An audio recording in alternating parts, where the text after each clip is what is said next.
Hey everyone, welcome back to the channel. In this episode today, I'm just going to be doing a quick reaction to somebody who emailed me. They're asking questions about the military and agriculture, and I just thought it'd be a good time to just talk about these things.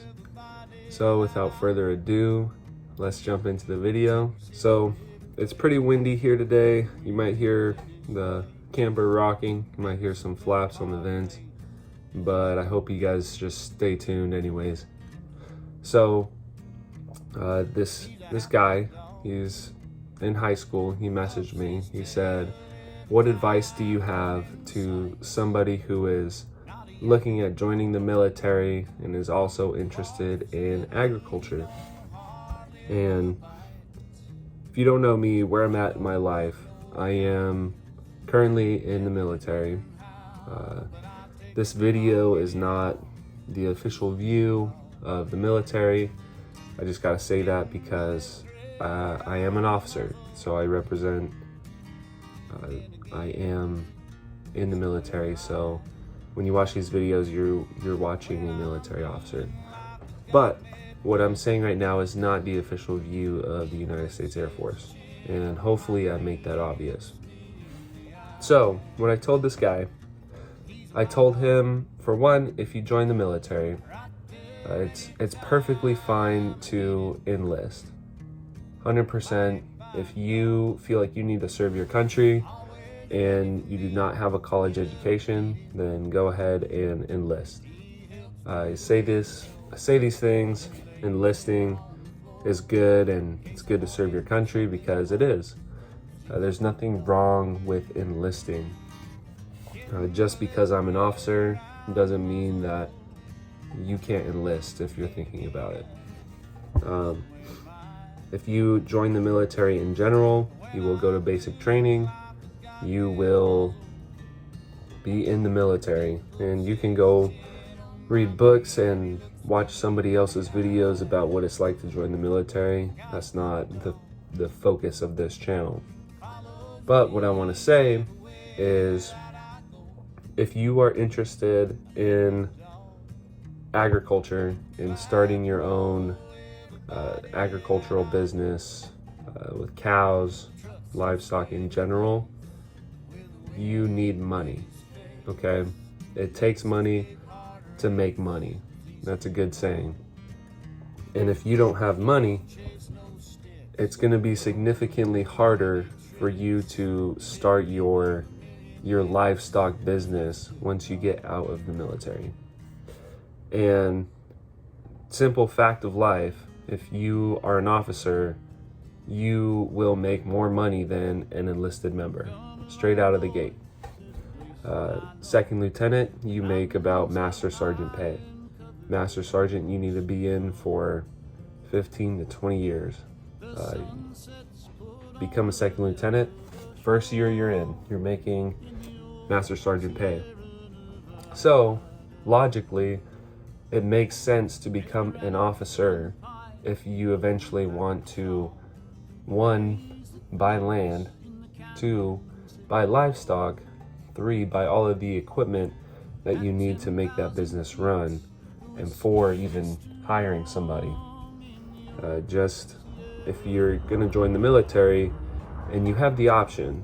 Now, if you don't have the option, go ahead and enlist.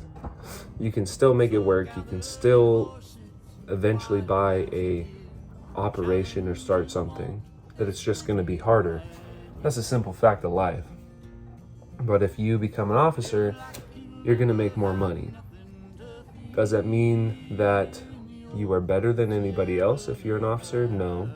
I don't think I'm better than any enlisted member in the entire Air Force. So, to be frank, I'm not better than anybody.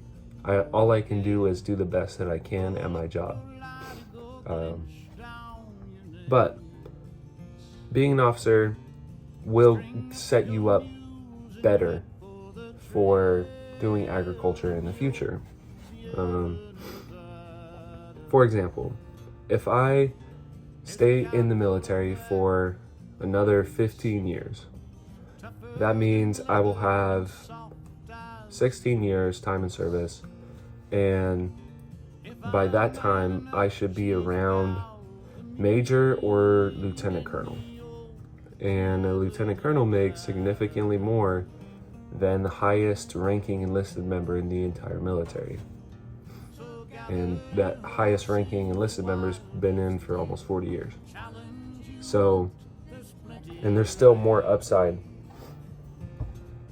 for that. So, the other part of it, if you're looking at joining the military and you want to get into livestock and agriculture, the military is and isn't a good idea. So currently my situation, I don't really have any option to do anything with livestock or horses or cattle, cowboying. Really, the only thing that I have is I can read books, I can talk to people, I can watch movies, I can learn, and that's really what your experience with agriculture is going to be if you join the military. You're going to be able to learn, especially if you're an officer. You can get your master's degree in something agricultural related, or you can even get your degree to become an officer in agriculture, and that's going to set you up further down the way. I got mine in history. The school I went to did not have anything with agriculture, so I couldn't do that. But if you're in the military, the chances of you working in agriculture are very small. If you do what I do, and it's called being a missileer, you're in charge of missiles, your schedule allows you wiggle room to work in agriculture. For example, I'm gonna work 1 week on, and then I'm gonna have a week off, and then basically a second week where I have off. So obviously this allows more time for me to do stuff in agriculture.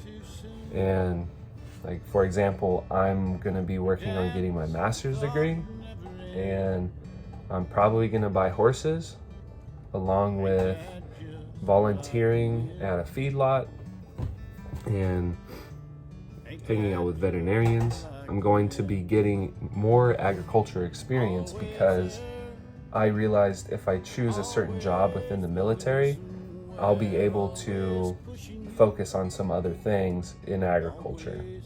Because as you guys know, agriculture is kind of a time-consuming, life-consuming industry, but it's worthy, in my opinion.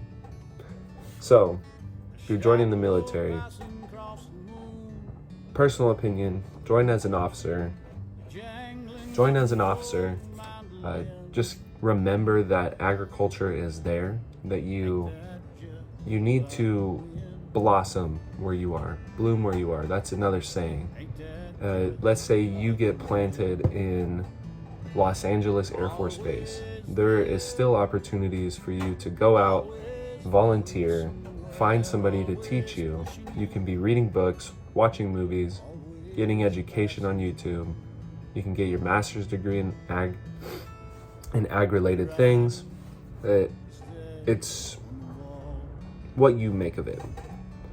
Now, on the other side of that, obviously, if you join the military, your main goal, what you do, why you wake up in the morning, is not going to be to go check your cows or to feed your horses or ride. It's not going to be that. The reason why you wake up in the morning is to put on your uniform and go serve your country. It's more, the agriculture is more on the side. That is your hobby. And if you don't think you can do that, then it's probably not for you, because the military will suck up all of your time and they'll compensate you for it, but they don't care if you have to go feed cows, to be frank. If you are not getting your job done, there's going to be consequences. So all that to say, if you are seriously interested in agriculture and you want to be in it for the rest of your life, and that's like your main thing, that's your main squeeze, and you can't picture yourself doing anything else, and you want to go be a cowboy, whatever, don't join the military. It's really not for you. But if you're looking to do something before you settle down, before you go ride, and before you rope, do livestock and shows, rodeos, and you want to have Uncle Sam pay for you to go get education, and you want to meet really cool people and do cool things prior to settling down in the ag world, then the military's for you. If not, then don't join. To be honest, it's really up to you. If you are stuck in a dead-end town and you have no money to your name, you gotta have money to make money. And becoming an officer is one way to do that. Because let's be fair and honest here, officer life is cush. I'm very grateful for what I have, and God bless America, of course. But I'm thankful for what I have, and I'm thankful for the opportunities that the military has given me to pursue agriculture. I'm gonna be getting horses. I can volunteer my off time. I can intern. I could even get a second job if I wanted to.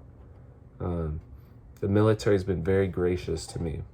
So if you join, make sure that you're getting into a job or a career that allows you to have some off time to do ag. Other than that, if you have more specific questions, or if you guys want to talk about military and agriculture further, more specifics, then just leave a comment. If you want me to change how I make these videos, or want me to spice things up a bit, just let me know. I appreciate you all. So have a great day. Adios.